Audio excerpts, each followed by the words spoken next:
Let's see what kind of hell we can create. Welcome to the very first episode of the Transplanting Podcast. Wait, pause. Let's try it again. Okay. Welcome to the very first episode of the Transplanting Podcast. My name is Bear, joined by the lovely Daphne. Hey, thank you very much for having me. Today we're bringing in a guest. Today's guest has turned beauty into activism, scissors into safety, and the mirror into the side of gender euphoria. Bettie Sheffler is the founder of Bombshell Transformations, a space built by and for the trans community, offering not just haircuts, but healing, empowerment, and care. Bettie, welcome to the podcast. Thank you. I'm honored to be on your show today.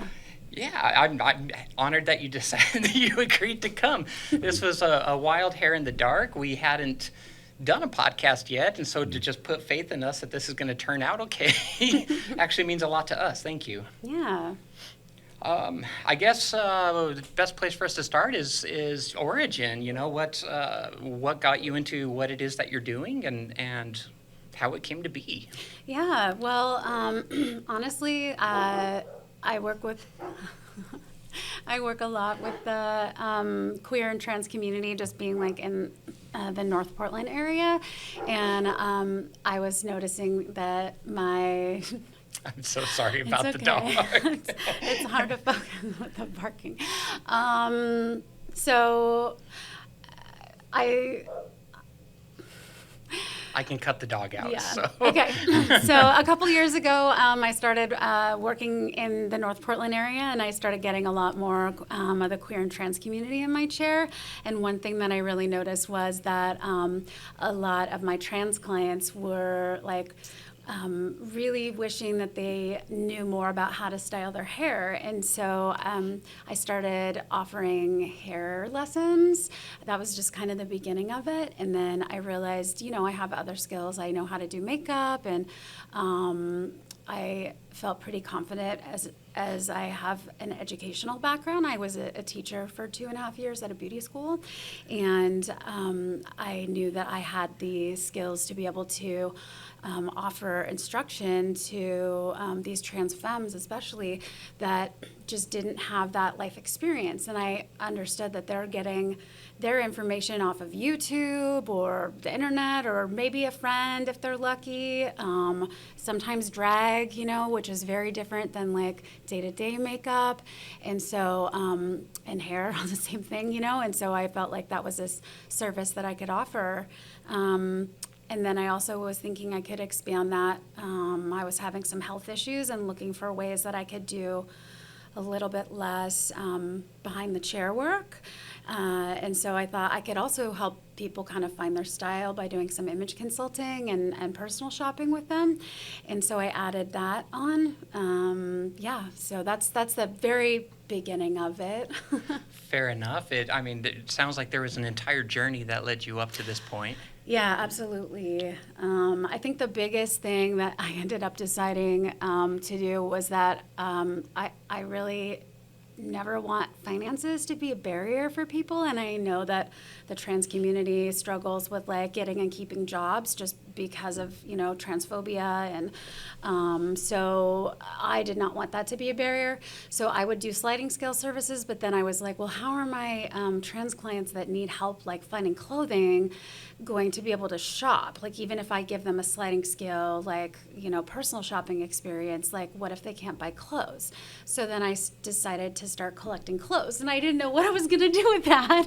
And I just started collecting clothes, and I was telling my clients about it, and I have the best clients. So my clients were like, oh my gosh, I totally have clothes I can donate to this closet. Like, I want to help this cause. And so I just started getting all these clothing donations and collecting them in one of our empty closets in our home. And then I ended up breaking our closet, basically, and my partner was like, you need to stop collecting clothing. And I was like, I can't stop collecting clothing because this is really important to me. And so I ended up like finding this space. I was actually just looking for a room to rent to like put the clothing in where I could take, you know, my clients and have them kind of shop in the closet. And the landlord said, I really want to rent the whole space out to one person. And I had thought about opening my own salon before, and I kind of looked into the cost, and, I decided to go for it, and things have just kind of evolved from there. Oh, I really hope that's still recording. Was there a moment where you realized this wasn't just about, beauty, and it became about affirmation? Yeah, I mean, I recognized like early on, as someone who is queer and has my daughter, my oldest is trans, and so is my partner, but especially like her journey, just being a trans femme, and like, as a mom, like getting to teach her how to like do her makeup and do her hair and like help her shop and stuff. Like I had that experience with her. And so I recognized like how important that was to her experience of euphoria. And so I really wanted to bring that to my other trans clients. I just wanted them to feel euphoric and like themselves when they look in the mirror, like this is me, this is who I am, I am a woman. Right. It's a hard thing coming out and trying to find that look that you feel comfortable with, and trying to be okay in a public space with that. And it's a giant step to go that far. So doing what you're doing here to get people that just vision, I don't know, bring that vision out, make them who you are. That seems like a lot of work.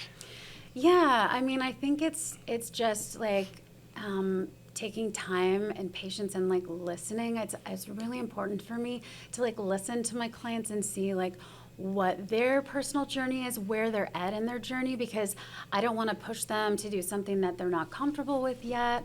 And then just offer options, like of things that they could do. And that's been the most beneficial. And I think that helps people just feel the most comfortable with the process and feel like authentic in their journey, because it's their journey. It's not my journey. I'm just there to support them in their journey. Right, that makes sense. Is there a trans person walks into your shop, they've never had this experience, they're just starting to come out. What do you say to them to make them feel comfortable and help them find that? Well, I very first start with their pronouns, if they give me a name, sometimes if they give me a name that seems to maybe not be totally aligned with where they're going with their gender journey, I ask them if they have another name that they're playing around with or have a preference, because some people might not be ready to use that in public, but maybe in a safe space that they're more comfortable using that. And several of my clients have been really open to me using a new name for them. So I start out there, and then I let them know that we are a completely queer beauty and wellness collective, and all of us are queer trans identified, and that this is a safe space, and that everyone that comes in is either queer or trans identified themselves or they're an ally. And that seems to really help people feel comfortable in our space, just to start with. I also offer options if people are uncomfortable or nervous about like the windows, that I can close the drapes for them, anything that will make them feel more comfortable. Yeah. I remember first time I walked into your shop, I had just been through a pretty traumatic event. I was fairly new in my transition journey. I think I'd only been out for a year, something along that lines, and I was still trying to figure all that out. You were so welcoming. I walked in, sat down, and I had the jitters because it's something new. But on top of that being new, there was all the trauma that had been going with it. I believe I even had like a really hard stutter at the time. Yeah. And I remember sitting down with you, and you closed the blind, all the curtains, whatever, just to make me feel comfortable, so I wasn't seeing people behind me. You really took time to make sure I was comfortable. I think we sat and talked for 5 or 10 minutes before we even started on anything about the beauty side of it. You were just so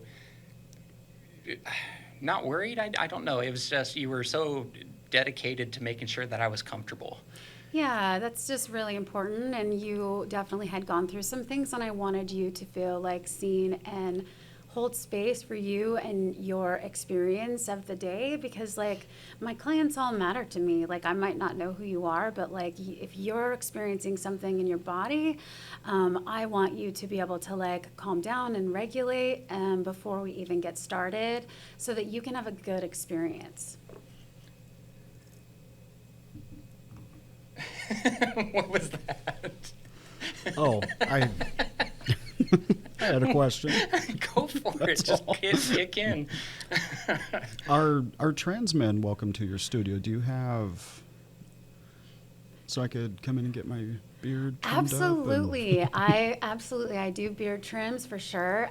We do services for trans men, like anything that is going to be like a gender affirming hair service we offer. And even some trans men or more non-binary folks will come in and get makeup lessons sometimes and want to know, how can I make my brows look a little bit more mask? You know, what can I do for this? Or they want me to shape their brows like in more masculine kind of form. Or give them tips on things. And so, yes, absolutely, we welcome all genders. So is that something that you cover, the trans femme people? Because I'm seeing on your website there's multiple people that are working in your shop, right? You have you, there's David, and a few more here, Sky, Sadie. Does David cover the masculine stuff and you cover the femme, or how does that work? I do give him a lot of, I think because I do offer a lot more as far as like hair and makeup lessons. So I do take a lot, and I try to kind of balance out the clients that we get. So I do give David a lot more of the trans masc clients, but I accept trans masc clients as well. If someone particularly wants to see me, I would absolutely take them as a client. But I just, because I do more of that side and not as many of the trans masc clients are looking for hair and makeup lessons, then I want to give that business to David so that we're like more equal in what we do. Makes sense to me. How do you work with someone that's non-binary? They're kind of in the middle. They're trying to figure out where they're at, and it could be a mix of a lot of different masc and femme. And how do you work with that? Yeah, I mean, I think the key is really in like having a good consultation with them, kind of like what I talked about before, just like making sure that they feel safe in our space. And I ask them a lot of questions, like how do they identify, like how do they want to present, what things are they drawn to, do they have certain like hairstyles or like or queer kind of people that they look up to that maybe are celebrities. They're like, oh, I like this person's style or this person's style, or, you know, pictures are always good for me because then I can kind of understand and get a vibe. But I ask a lot of questions to really understand. And some people, you know, want to present one way one day and another way another day. And some people are more centered on like, no, I really want to kind of present in this more non-binary way, and this is how I want to do that. So I just try to respect people's wishes and just where they're at. So for somebody coming in and they don't quite know, it seems like pictures would be a really good way to help give you a vision on how to direct them then. It can, but I also ask certain questions, and I am a pretty good listener, I think, and so sometimes people will give you clues as to where they might be leaning with their gender journey, and so I try to just ask more questions for clarification to understand if they might be leaning this way, but maybe they're not comfortable yet. You know, maybe someone's leaning more femme, but they're like, I don't know, because of work and this and that. And then it's like, okay, well, it sounds like you are leaning more femme, but maybe you're not comfortable coming out at work yet. So how can we, you know, find a compromise and give you like a hairstyle that you can kind of femme up when you're in your safe space, and then you can kind of be more invisible at work. That's wonderful. That seems like for people coming out, it's a big step. It's a bit, you know, a lot of people are in spaces where it's not welcoming for them to come out. How do you work with that to help them find a way to be affirmed when they're not in a comfortable space where they can just totally change, you know, switch over like that? Yeah, that's a great question. I think that for me, like one of the things that I really want are Beauty and Wellness Collective to be is kind of like a one-stop shop where people can come and experience different services and get support that they need, but also that we can refer them to other services or have resources for them. So often, like, I encourage my clients to check out different maybe queer groups on Facebook, or maybe join like a meetup group or something, that they can get involved with community where they can have safe spaces, because it is hard when you don't have the support around you. And sometimes if I feel comfortable enough, I might like kind of bring some of my clients into my own community. I think that, you know, I do try to have some boundaries with clients, but also some people just need a little bit extra, and I might connect with a client in a way that I feel like, you know, you would be like a great part of like what I'm doing or my community. And I actually just had that experience with a client recently, and they're actually going to be coming on to our nonprofit board, which I is love really that. awesome. Yeah, that's wonderful. Yeah. Speaking of the nonprofit board, I on your website it talks about the Tea House. Can you explain what the Tea House is, and like how? Because your business is, you know, Bombshell Transformations, and so here in between Bombshell and Tea House, it feels very different and separate. And what is that? Yeah, thank you for asking. Well, they are two separate entities, but they work together. So Bombshell Transformations is like our beauty and wellness collective, and the Tea House is the nonprofit that I started. And the reason why I started the Tea House was to help fund gender affirming services, kind of starting with Bombshell Transformations. Though, you know, if other organizations came and said, hey, we have this and we had the funding, I would be happy to, like, you know, give to other organizations for similar things. And down the line, I would love to raise enough funds to be able to support people if they need help with like paying for therapy or help paying for a surgery or something else. Yeah. But honestly, like, again, I really never want funds to be an issue for people. And so, because I think that can just be such a barrier, and it's heartbreaking for me. And so I started this so that we could, one, help support our clients that can't afford our services, and two, make sure that my providers are getting paid, because where I have like a pretty stable, you know, I mean, honestly, I'm not getting paid right now myself because it's a new business and I'm working towards that, but I'm doing okay. But I want my providers to get paid because many of them are kind of scraping by, and they are queer trans, and it's important to me that they make a living. So, you know, it kind of works both ways. That seems like a really stressful position to be in, where you're not in that position. How are you managing, I guess, your own personal side versus the business? It overlaps a lot. I am so passionate about this that I do spend many, many hours, like, of my free time. Like, if I am at home watching TV with a partner, I will also usually be working on something online, or reading up on something or whatever. So I'm kind of like always halfway. You know, there are times, obviously, when I'm with friends or family members that I put work aside and I am very present with them. But if it's something that I might not need to like give my full attention to, then I do a lot of work, because it's like,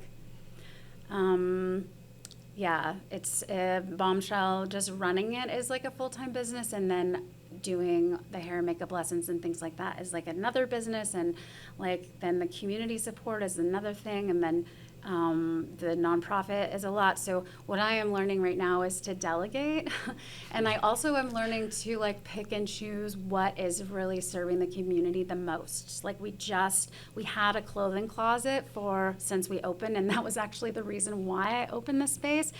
And after doing this for almost 2 years, I have realized that the clothing closet isn't serving the community as much as I would like it to, and it's not really I think people that are struggling financially are not even like looking into image consulting services. It's not on their radar, you know?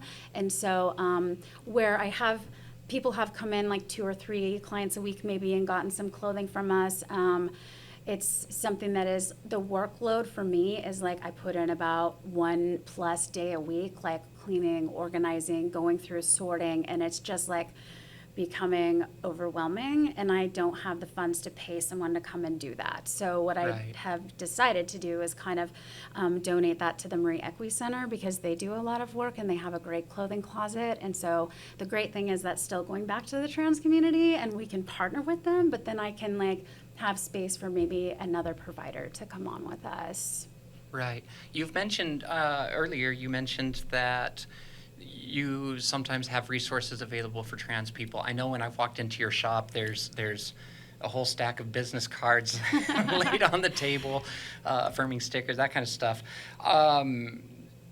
What role is all these external services playing to help your mission?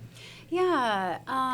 Well, first, is it okay if I just talk just a little bit about the services that we have at Bombshell, and then outside of that, do you mind? Yeah, I don't mind. Go for it. Yeah. So, the services that we provide, as you heard, is like we do hair, haircuts and colors and balayage and all that kind of fun stuff. And then, of course, I do the hair and makeup lessons and kind of teach people how to do their own hair and makeup.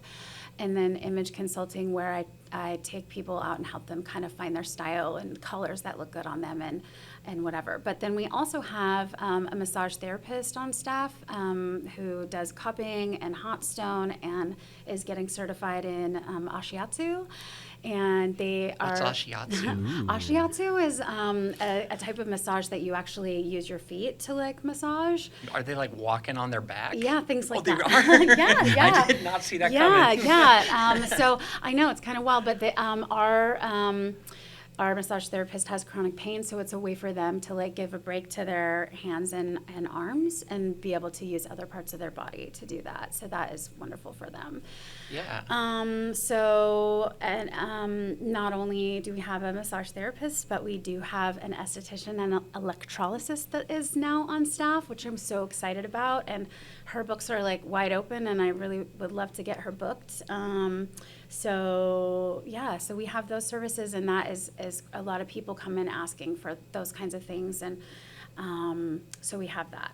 We also, as far as outside things go, my partner is a therapist that works with mostly trans and queer clients, and they are fairly booked, but they have a lot of resources, and sometimes they have people that they train that can take new clients, and so they have resources as far as the queer community goes, being able to find a good fit for people with like a gender affirming therapist.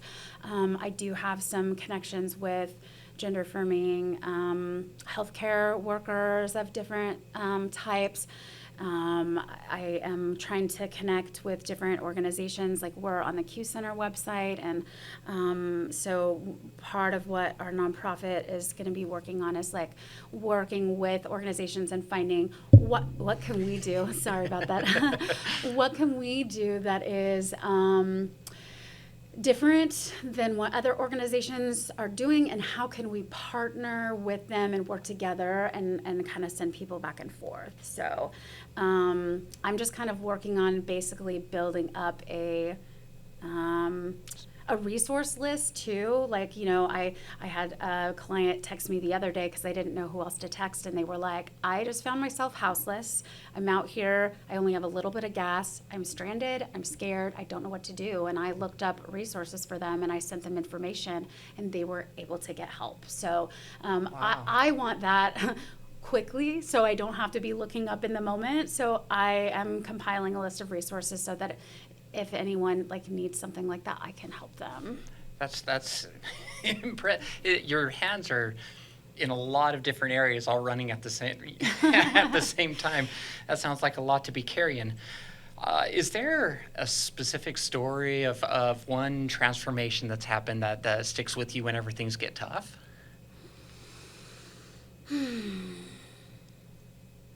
I would say, honestly, I can't think of one specific transformation that sticks with me. It's just so many of my clients, honestly, have an impact on me, and just seeing I frequently get some tears when I'm working with my clients, because they're really seeing themselves for the first time, like how they want to. And so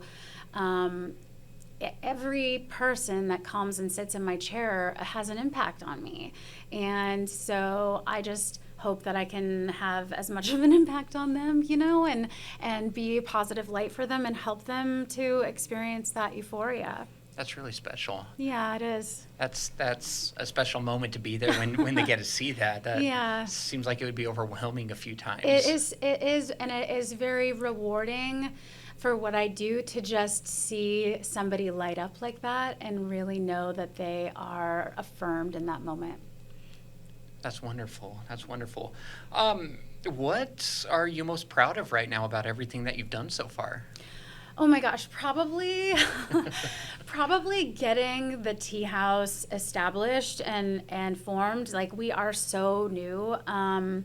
So we really have just a little bit of funding. But I think that it just takes a lot of work. It took me about a year because I started applying for nonprofit status like when we opened Bombshell Transformations, and it took me about a year just to get it established.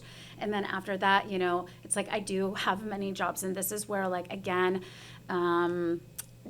delegating, which also means I need volunteers. So if anyone wants to volunteer at a nonprofit, we have space. If somebody wanted to, how would they go about that? You can reach out to me, Betty, at theteahouse.org, and it's just the letter T, so the and the letter T house. And just shoot me an email and let me know that you're interested in volunteering and kind of what skills that you have. So, but I, just getting that the website done too. It's like I have to be a web designer, a graphic designer. I have to be like a promotions person. I really struggle with social media, so like that's an area I definitely need some support in. But getting the nonprofit off the ground and getting it to a space where I could actually start promoting it, and like I'm to the point where now I can maybe start fundraising and grant writing, which I'm really excited about because I love to write, actually. So I would say that's what I'm most proud of. That's impressive. I mean, just so much work has gone into this. Your heart clearly has gone into it. We just got our website up and going. It was so much work, work to get it going. Right? I'm still having trouble with a part of it. I'm still fighting with. If you could wave a wand, what would the ideal future of Bombshell look like? Oh, honestly, I would have another hairstylist on our team. I would love to have a naturopathic provider or a nurse practitioner that could prescribe hormones, that could also oversee like our esthetician, because I know that she's very much interested in doing like Botox and fillers, and without like a medical background, she would need someone to oversee that, but she Right. could take classes and then have someone oversee her. So that would be ideal because I know that really helps with facial feminization. I also would just like to, honestly, I'd love to franchise. Like if we can do well here in Portland, I'd love to take it to other places that are queer friendly, and then ideally to places that are not so queer friendly. That would be my long-term dream. I love that. What do you wish people, especially cis people, that they're still the same gender they were born with, right? Mm-hmm. What do you wish more people would understand about trans beauty? I just wish that they would understand that it is so vital to their mental health to be able to feel like themselves, because I have had clients come in that feel very like dysphoric and suicidal when they come in, and they maybe hate themselves, or they like really just don't feel good about life in general. My daughter actually, when as she was kind of figuring this herself out, she really just didn't feel, she was not an unattractive human, but she just did not feel attractive, and she felt very awkward and uncomfortable in her skin. Yeah. And when she realized that she was trans, she just starting to see her go through that transition is like, it completely changed her mindset. It changed how she felt about herself. She like went from kind of a semi-depressed kid that was like down all the time to like, she just lit up and she's smiling and happy and feels empowered. Yeah. And that is, I think that is a key word, and it is actually in our a mission statement. It's just like having these gender euphoric services empowers the trans community, and it's vital to their growth and their self-acceptance and their self-worth. Yeah. Yeah. Was there something that you've learned from doing this with all the clients? Is there something that's changed you? I think, early on especially, I mean, I learned something from all of my clients every day, and I consider myself a lifelong learner, but I would say really early on, before this was like probably 15 years ago, I had a trans client that I worked with, and I didn't totally understand pronouns at the time. It wasn't like talked about as much, and I did use she, her pronouns, but one time I asked, how her Father's Day was, and she's like, well, I've kind of been gendered out of like, a Parents' Day, and I was like, I felt so, like, it really just hit my heart, and I was like, wow, we don't have just like a Parents' Day that we celebrate. And Right. and then I also realized like I kind of like I didn't understand really what misgendering was at that point in time, but I realized that I said something that hurt her because I could see that look on her face, and it really made me think and process and like understand people's gender and their need to be acknowledged in that way and be respected in that way very early on. So like now when pronouns are a huge deal and people want to be seen and acknowledged in this way, it's been very easy for me, and it doesn't matter how people present. Like sometimes they might present in one way and their pronoun is completely different, and then that's just something that like you just need to respect that, it's super important, and like that makes that person feel acknowledged and like a human, and like everyone deserves humanity. I love that. If there is a trans person out there listening right now that's scared to take up space, what would you say to them? I would say that you deserve to take up space. You deserve to live life in a way that feels good to you, and you deserve to have community around you, and you deserve to feel affirmed and like yourself. And find places that are safe spaces, find places that you can build community and be comfortable being yourself, and surround yourself with those kind of people, because there's always going to be haters. There's always going to be family or friends that don't agree or don't understand, or strangers, lots of strangers. And you deserve to be supported and loved and have community around you. I love that. That's really special. I don't know, that message just carries so much love and empathy with it. I love that. If there is a trans femme person that wants to come out, but they're not in that safe space where they're able to come out and be able to maybe even make those changes that are visible changes for them, is there any kind of tip or trick that you can offer them of a way that they can feel more affirmed in who they are, maybe even in how they look without outing themselves? Yeah, I always just encourage people to take their process slowly in a way that feels comfortable for them. I've had clients come in that that they're just like, they're scared to come out, but then they just want to push that process just almost to force themselves. And I think that, finding a gender affirming therapist is a good first step to that process. Then, just like I said, like finding some community and places where they can express themselves in a more femme way. And then also just like, maybe they start growing out their hair and they have some options of like, okay, I can style it this way if I want to like, be under the radar, and I can style it this way if I want to have this.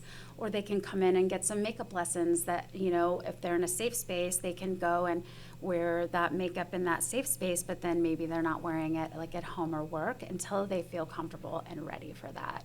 I love that. Thank you. Mm-hmm. You have a big mission here. Where can people find you? Where can they support you to help make this dream come true? Yeah, thank you. So our website is Bombshell Transformations with an S .org. And then again, the letter T, house.org for our nonprofit. You can find all of our information for booking on there. You can find more information about our services and more information about like our mission and our goals.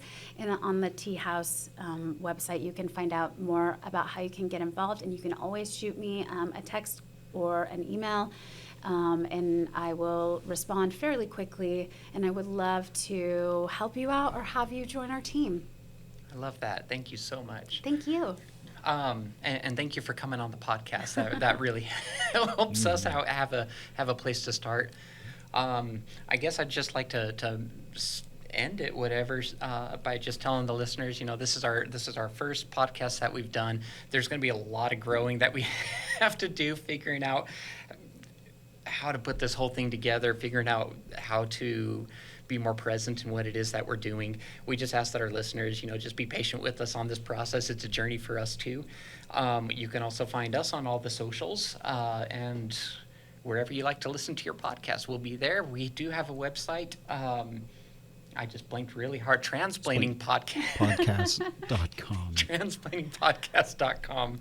Yes, so we do have a website there. On there is a way to contact us. So if you need to contact us or would be interested in being here on the podcast, feel free to shoot us a message, and we will do our best to facilitate that. And it's at Daphne at transplainingpodcast.com. That's your email. That would be my email for people that are wanting to come on the podcast. Otherwise, they can just go to the website and fill out the contact us, whatever, and it will come back to us, and we'll see that. So thank you very much for being here, for listening. And Betty, thank you for coming on the podcast. Thank you so much, Betty. Yes, thank you. I'm so honored. All right.